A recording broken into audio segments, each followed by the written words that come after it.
사랑해 주님, 오늘 이 시간에 하나님의 말씀 가지고 지붕을 뚫는 믿음이라는 주제로 주님의 말씀을 선포합니다.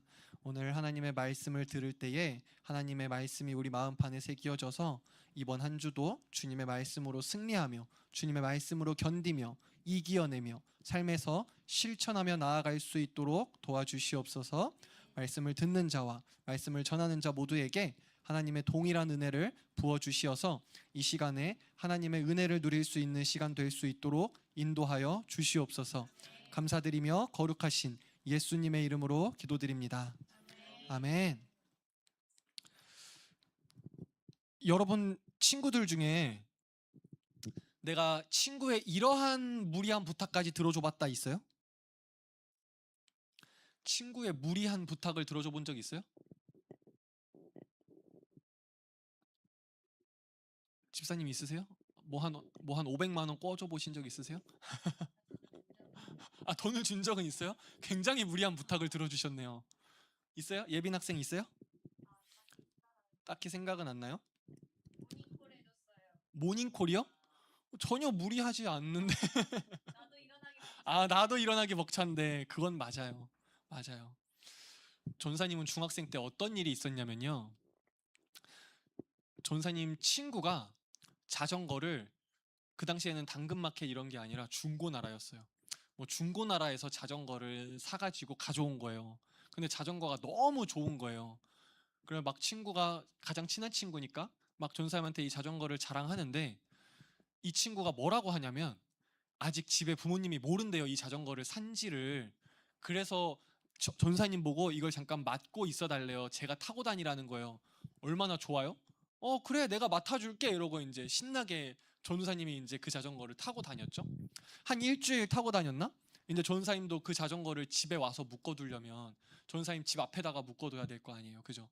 그랬는데 이제 전사님 엄마가 보게 된 거야. 너 이거 자전거 뭐야? 그래서 이거 친구가 자기가 샀는데 뭐 이제 그 집안 사정을 얘기하면서 그래서 이제 지금 제가 타고 다니고 있어요 이렇게 얘기했더니 엄마가 누가 봐도 자전거가 비싸 보이니까, 야 그래도 이거 망가지면 다 네가 물어줘야 되는데 내일 학교 가서 친구한테 돌려줘 이러는 거예요.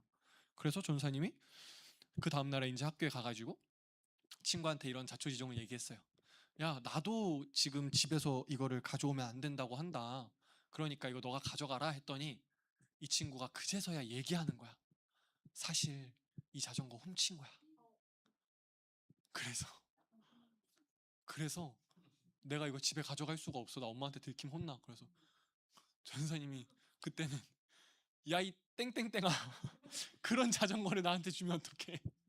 빨리 갖다 놔. 그랬더니 이제 전사님 학교 근처에 큰 이제 그 지역 도서관이 있었는데 그 도서관에서 이제 훔쳤다는 거야. 그래서 야 그럼 오늘 학교 끝나고 갖다 놔라. 내가 같이 가줄게. 그랬더니 자기는 못 간다는 거예요.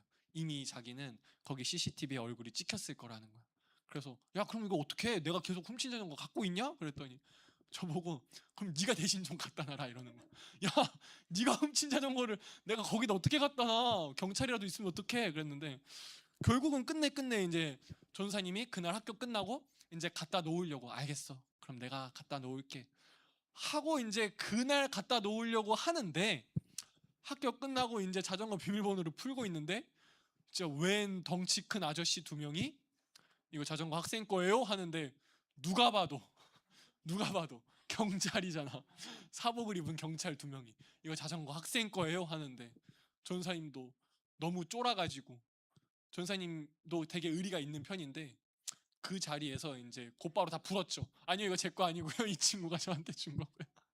그래서 결국 이제 그 친구가 이제 경찰서에 가가지고, 그것도 아마 그 전사님 학교는 아닌데 그 옆에 중학교의 어떤 학생 거였던 것 같아. 근데 전사님이 알기로는 그 어머니가 그냥 좋게 좋게 해결해줘서 딸은 어떤 처벌 안 받고 학교에서 반성문 쓰고 끝났던 것 같아요. 큰일 날 뻔했죠. 전사님이 그거 계속 타고 다녔어 봐. 근데 그때 막 그때 무슨 말이 있었냐면 본인도 이거 훔치는데 같이 동참한 거 아니야? 이러면서 이제 전사님까지 같이 엮으려고 하더라고요. 본인 이거 타고 다녔어 안 타고 다녔어? 이러는데 전사님이 그때 너무 무서워서, 친구도 옆에 있었거든. 전 안 타고 다녔습니다. 이랬더니 그래도 그 친구는 그래도 의리가 있어. 그래서 그 경찰분이 그 친구한테 물어보는 거야. 너 이 친구랑 이거 같이 한 거야? 안 한 거야? 그랬더니 그 친구가 아니요, 이 친구는 아무것도 모릅니다. 이제 이렇게 대답해 준 거야. 그래도 그 정도는 해줘야지. 내가 훔친 자전거 일주일이나 갖고 있어줬는데. 그런 일이 있었어요. 전사님이 오늘 말씀을 보면서 이 에피소드가 생각나더라고요. 오늘 말씀을 보니까 어떤 사람들이 등장해요? 친구를 위해서 뭘 해요? 남의 집 지붕을 뚫어버렸네. 더한 사람들이야, 그지? 혹시 여러분 중에 친구를 도와주려다가 남의 집 지붕 뚫어본 사람 없죠? 네, 없죠. 그러시면 안 돼요. 네, 오늘 우리가 볼 성경 이야기에는 진짜로 남의 집 지붕을 뚫어버리는 이 친구들이 나옵니다. 아니, 어떻게 자기 집 지붕도 아니고, 그죠, 여러분? 남의 집 지붕을. 그들은 도대체 여러분 무슨 일이 있었길래 남의 집 지붕을 뚫었을까요? 아세요, 여러분? 이 내용 아세요? 오늘 우리가 본문 말씀 마가복음 2장을 통해서 함께 살펴보도록 하겠습니다. 오늘 말씀에는요, 여러분, 걸을 수 없었던 한 사람이 등장하게 돼요. 유성아, 너는 다리가 건강하지? 너 오늘 교회 올 때 어떻게 왔어? 걸어서 왔어? 멀쩡한 두 다리 가진 거에 감사해야 돼. 알겠지? 그럼. 그런데 이 성경에는 이 중풍병자라고 설명하죠. 이 걸을 수 없는 사람을, 그죠? 예수님께서 가버나움이라는 동네에 계셨는데 사람들이 예수님께서 오셨다는 소문을 듣고 얼마나 많이 몰려왔는지 이 집 안에는 물론이고 문 앞까지 발 디딜 틈이 없었다고 성경에는 기록되어 있어요. 우리 함께 1절에서 2절 말씀 한번 다시 큰 목소리로 합독해 볼까요? 수일 후에 예수께서 다시 가버나움에 들어가시니 집에 계시다는 소문이 들린지라 많은 사람이 모여서 문 앞까지도 들어설 자리가 없게 되었는데 예수께서 그들에게 도를 말씀하시더니 아멘. 지금 이러한 상황 속에서 이 마을에 걸을 수 없었던 한 사람이 있었던 거예요. 스스로 일어나지도 못하는 사람이었죠. 지금 이 사람은요, 이러한 상황 속에서 예수님이 오셨다는 이 말을 듣고 어떤 생각이 들었을까요?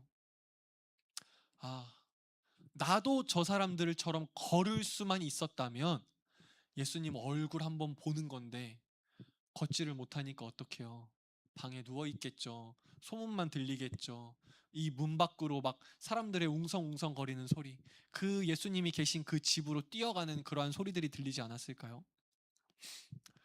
다시 한번 뭐라고요? 건강한 두 다리가 있는 거에 감사하세요, 여러분. 진짜 감사하셔야 돼요. 우리가 당연하다고 누리는 것들을 이 세상에 못 누리는 사람들이 얼마나 많아요, 그죠? 아프리카에 태어난 아이들은 본인이 거기 태어나고 싶어서 여러분 태어났나요? 아니잖아요, 그죠? 여러분 뭐 대한민국에 태어나고 싶어서 태어났어요? 눈 떠보니까 남한이었잖아요, 여러분. 눈 잘못 떴는데 북한이었어 봐요. 여러분, 아찔하죠? 필리핀에 태어난 아이들 보세요. 존사님이 여행 유튜버 이런 걸 굉장히 좋아하는데 이 필리핀에 쓰레기 마을이라는 데가 있다고 하더라고요. 거기에서는 그 음식물 쓰레기를 다시 냄비에 넣고 끓인대요. 그걸 끓여서 다시 먹는데요. 왜 끓여요? 그 이제 세균 같은 거, 그죠? 그런 거 다 죽이려고 끓여서, 그 심지어 그걸 끓여서 내가 먹는 게 아니라 그걸 끓여서 그 봉다리에 넣어갖고 이렇게 한 봉다리씩 한 봉다리씩 팔더라고요. 그걸 또 사서 먹네? 누가요? 그 마을에 사는 사람들, 일용직 그러한 분들이 그런 걸 또 먹는다고 해요. 여러분 진짜 뭐 요즘 뭐라 그래요? 뭐 대한민국을 막 뭐라 하잖아. 뭐라 그래요? 의의 선생님? 예? 뭐라고 하지? 막 이렇게 할 때 막 욕하잖아. 막 무슨 대한민국 이러면서. 대한민국에 태어난 거에 감사하셔야 돼요, 여러분. 알겠죠? 오늘 본문에 나오는 이 사람도 그래요. 스스로 걸을 수 없는 상황 속에 있었다는 거예요. 혼자서는 도저히 예수님 앞으로 나아갈 수 없는 상황. 이 많은 사람들이 건강한 두 다리로 예수님 앞에 뛰어가지만 이 사람만큼은 예수님 앞에 나아갈 수가 없었다는 거예요.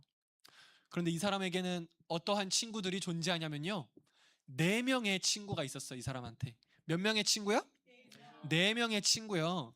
이 4명의 친구들이 이 사람을 들것에다가 눕혀가지고 예수님이 계신 집으로 데려가 주게 됩니다. 여러분, 옆에 있는 친구를 보세요. 어때요? 좋은 친구 같아요? 내가 누워 있으면 들것에 눕혀서라도 나를 예수님 앞에 데려가 줄 것 같나요? 네. 친구를 잘 둬야 돼요, 여러분. 친구를 잘 둬야 돼. 아시겠죠? 전사님처럼 자전거 훔치는 친구 옆에 두지 말고. 알겠죠?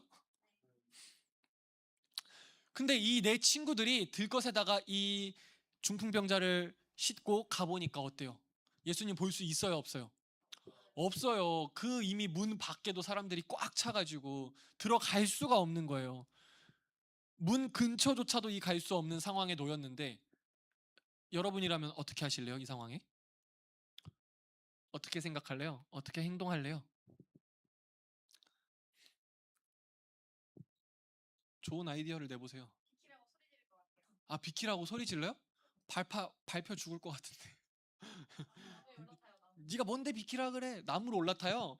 중풍병자가 와, 그럴 거면 걷지. 나무로 올라탈 것 같으면 걷지요. 왠지 오늘은 안 되겠다. 이런 생각 들지 않을까요? 야, 오늘은 안 될 것 같아. 내일 우리 다시 오자. 내일 한번 우리 보자. 이런 생각 들지 않을까요? 우리 한번 다음에 보자. 어쩔 수 없다. 이만큼 노력했는데 내가 너에게 예수님을 보여주려고 정말 우리가 이만큼 노력했는데도 안 된다. 어쩔 수 없다. 이런 생각 들지 않을까요? 그런데 이 내 친구들은 어떻게 했어요? 오늘 말씀을 보니까 포기하지 않았어요. 포기하지 않았습니다. 그리고 어떠한 생각을 내요? 아주 기발한 생각을 내죠. 어떤 생각이죠? 그렇죠. 맞아요. 지붕을 올라가자. 오늘 3절, 4절 말씀을 보니까요. 함께 살펴볼까요? 3절, 4절 시작. 중풍병자를 네 사람에게 메워 가지고 예수께로 올세 무리들 때문에 예수께 데려갈 수 없으므로 그 계신 곳에 지붕을 뜯어 구멍을 내고 중풍병자가 누운 상을 달아 내리니 아멘. 우리 한번 전사님이 준비한 이미지를 한번 같이 볼까요? 여러분 그들은요 저 왼쪽 이미지에 보면 어떻게 해요? 그 당시 집이 저런 구조로 생겼어요. 옆에 이렇게 지붕으로 올라가는 계단이 있고 보통 저 때는 이제 흙으로 지은 집이겠죠, 그죠? 흙이랑 이렇게 지푸라기 같은 거를 엮어서 벽을 만들었는데 그 진흙과 나뭇가지로 만들어진 지붕을 직접 파서 구멍을 내기 시작합니다. 이 당시에는요 집이 대부분 흙으로 지어졌기 때문에 어떻게 해요? 파면 파져요. 네. 그래서 지붕을 파고 친구를 들것째로 밧줄을 달아서 예수님 계신 곳으로 내려버립니다. 어떻게요? 저 오른쪽 그림처럼 그죠? 근데 여러분 이게 아무리 지붕이 잘 파진다고 해도 그게 쉬운 일은 아니었을 거예요. 그죠? 그리고 남의 집 지붕을 파는 거잖아. 그죠? 그런 어떤 그죠? 그리고 얼마나 그런 그 뒤처리, 뒷감당 이제 이거 다시 보수해 줘야 될 거 아니야. 그죠? 그런 것까지 생각하면 이게 쉬운 일은 아니에요. 그죠? 집주인도 깜짝 놀라지 않았을까요? 아니, 아니 저놈들이 저기서 내려와. 정신이 나갔죠, 여러분. 예, 이게 말이 안 되는 상황이란 말이에요. 그 주변 사람들도 얼마나 웅성거렸을 거예요. 근데 이 친구들 어때요? 아랑곳하지 않고 끝내 지붕을 팠어요. 그죠? 그리고 예수님 앞에 이 아픈 친구를 내려놓습니다. 이 친구들의 목표는 뭐예요? 오직 예수님 앞에 이 아픈 내 친구를 내려다 놓는 것. 그쵸? 친구들이 이렇게 행동했을 때 여러분 저기에 모여있던 많은 사람들을 어떻게 생각했을까요? 저 많은 사람들의 반응은 어떠했을까요?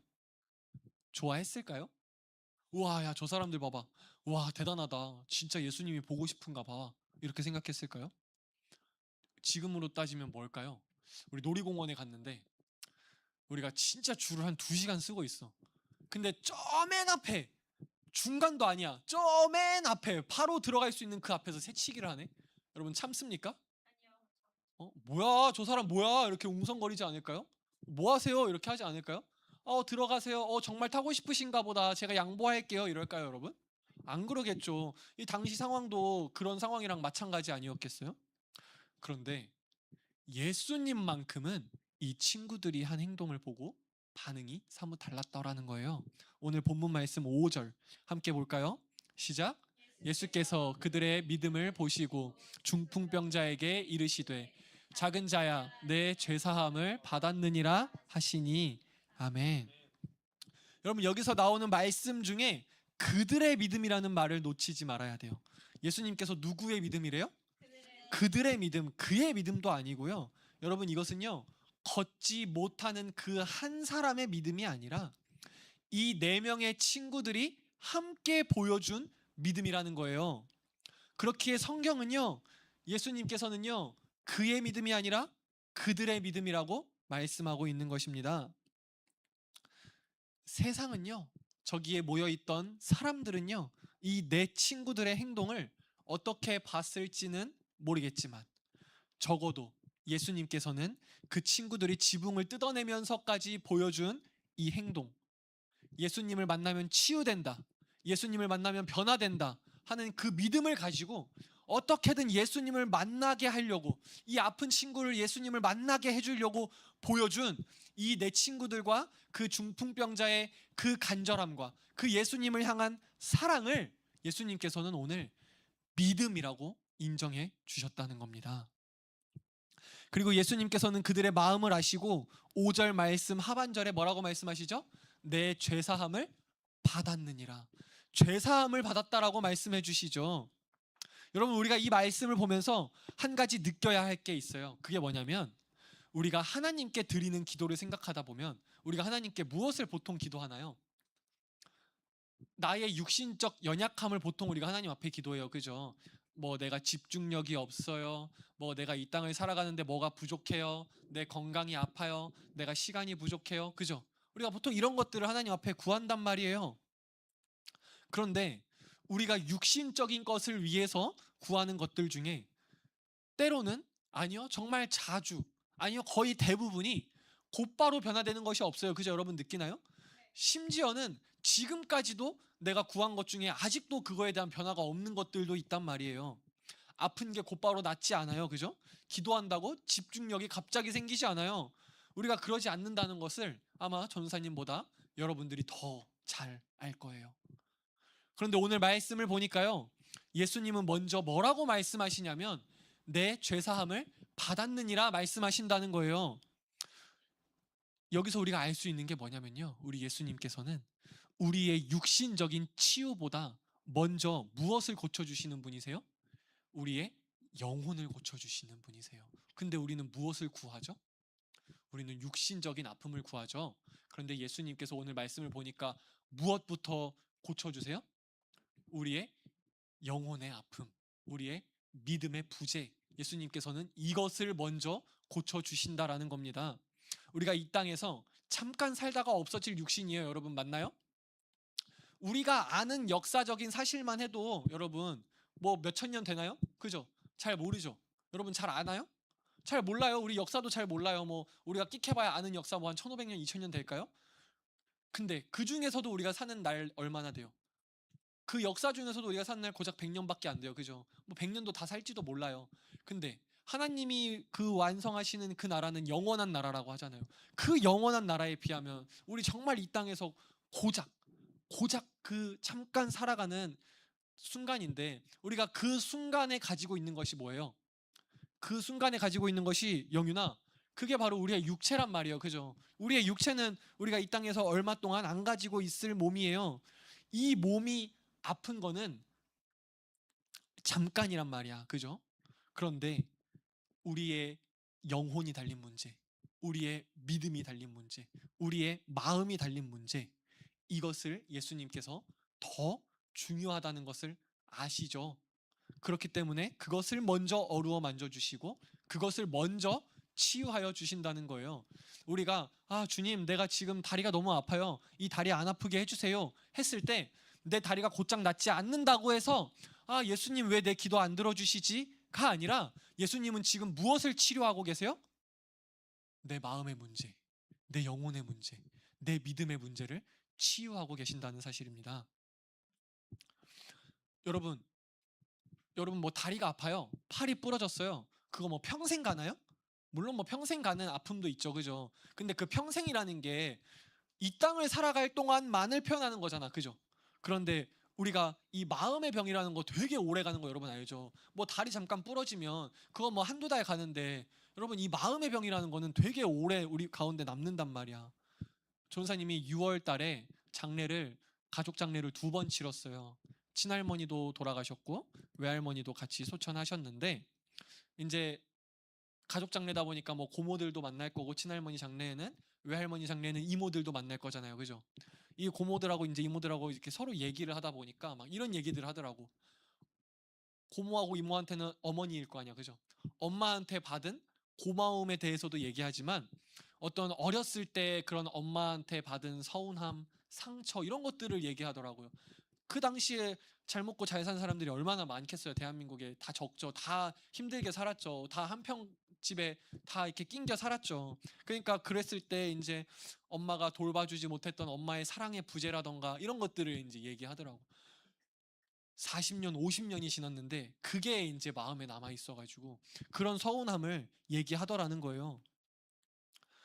그래서 우리가 이 눈으로 보이는 육체적인 폭력의 흔적보다 눈에 보이지 않는 이 정신적인 폭력의 이 흔적이 더 큰 흔적으로 남는다는 거예요. 사실 여러분, 정신적인 폭력이라는 게 눈에 보이나요? 흔적이?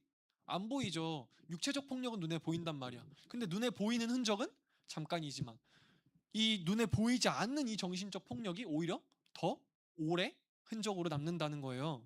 그래서 바로 우리 예수님께서 이 눈에 보이지 않는 그러한 병듦, 그 연약한 상태를 아시고 육신적인 치유, 일어나서 걷게 하시는 것보다 먼저 무엇을 치유해 주세요? 죄사함을 해주세요.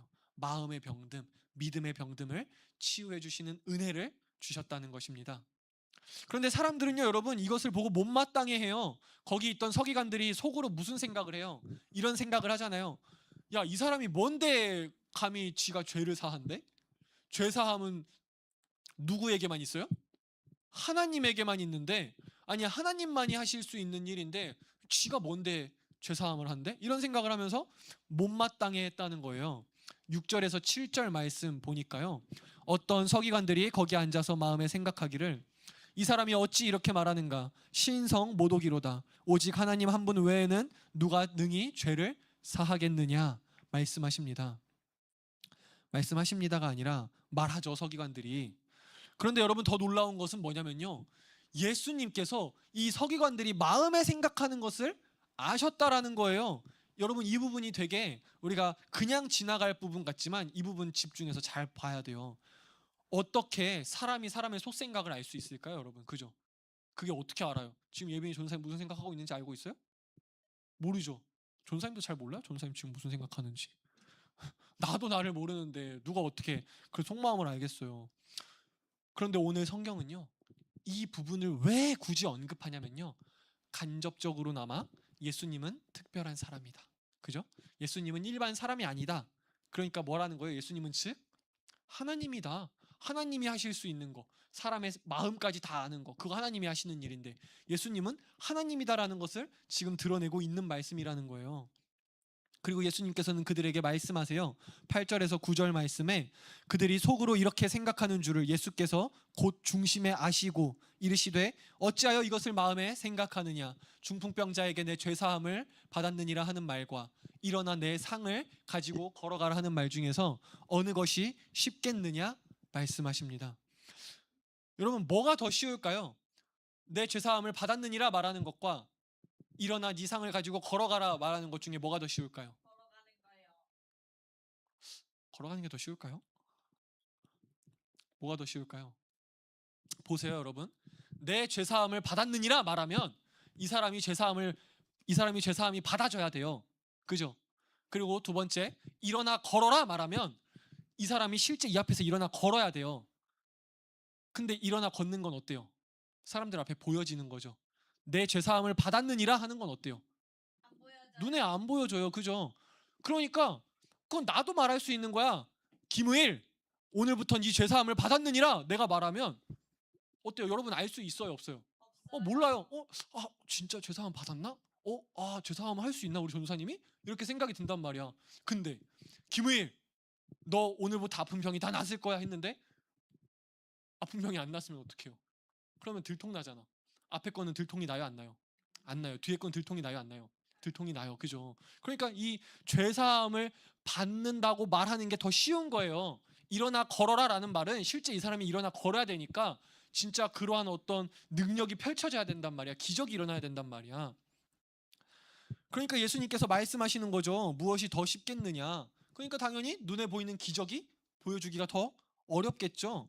예수님이 이 말씀을 왜 하냐면 듣는 너희가 스스로 판단하라는 거예요. 더 어려운 눈에 보이는 기적을 내가 지금 보여줄 거야. 그런데 이것을 행한 내가 지금 너네한테 보여줄 건데 이 사람한테 일어나 걸어라 라고 말하면 이 사람이 일어나 걸을 거야. 근데 이 사람이 일어나 걷는데 그렇다면 앞서서 내가 말한 거 네 죄사함을 받았느니라 했을 때 과연 이 사람이 죄사함을 받았겠니 못 받았겠니?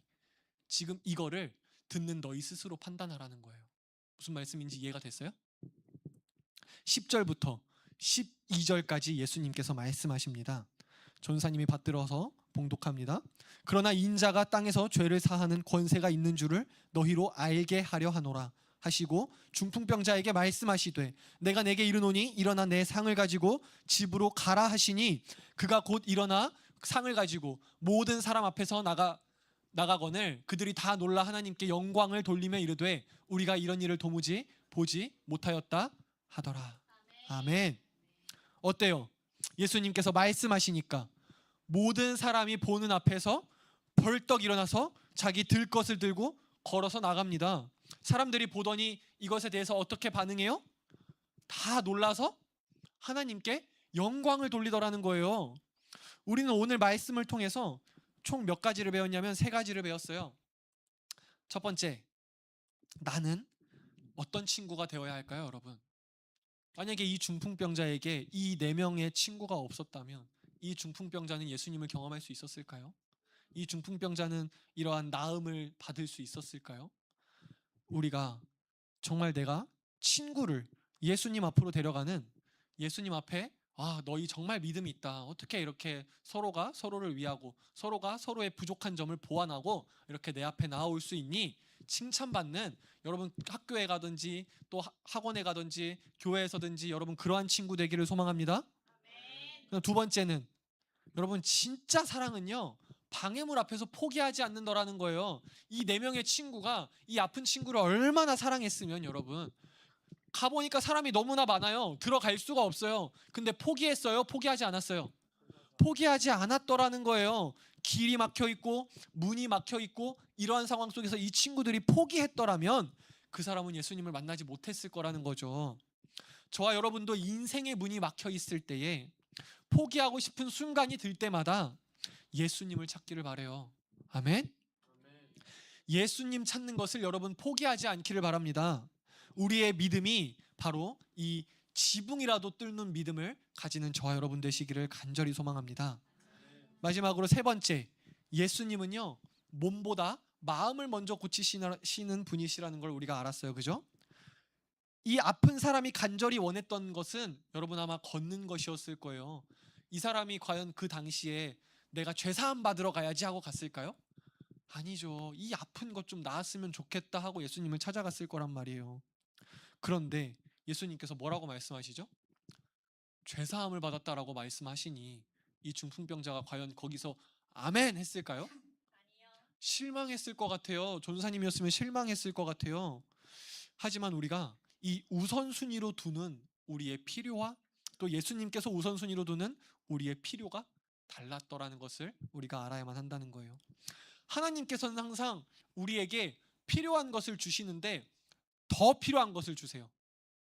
필요한 것을 주시는데 하나님 보시기에 더 필요한 것을 주신다는 거예요.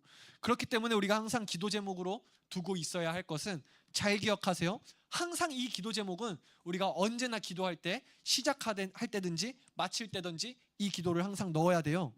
하나님의 필요와 나의 필요가 같은 것, 하나님의 시선과 나의 시선이 같은 곳을 보는 것, 하나님께서 바라시는 뜻과 내가 이 땅을 살아가면서 계획하는 뜻이 같은 것. 여러분 이것을 항상 기도할 때마다 구하시는 저와 여러분 되시기를 간절히 소망합니다.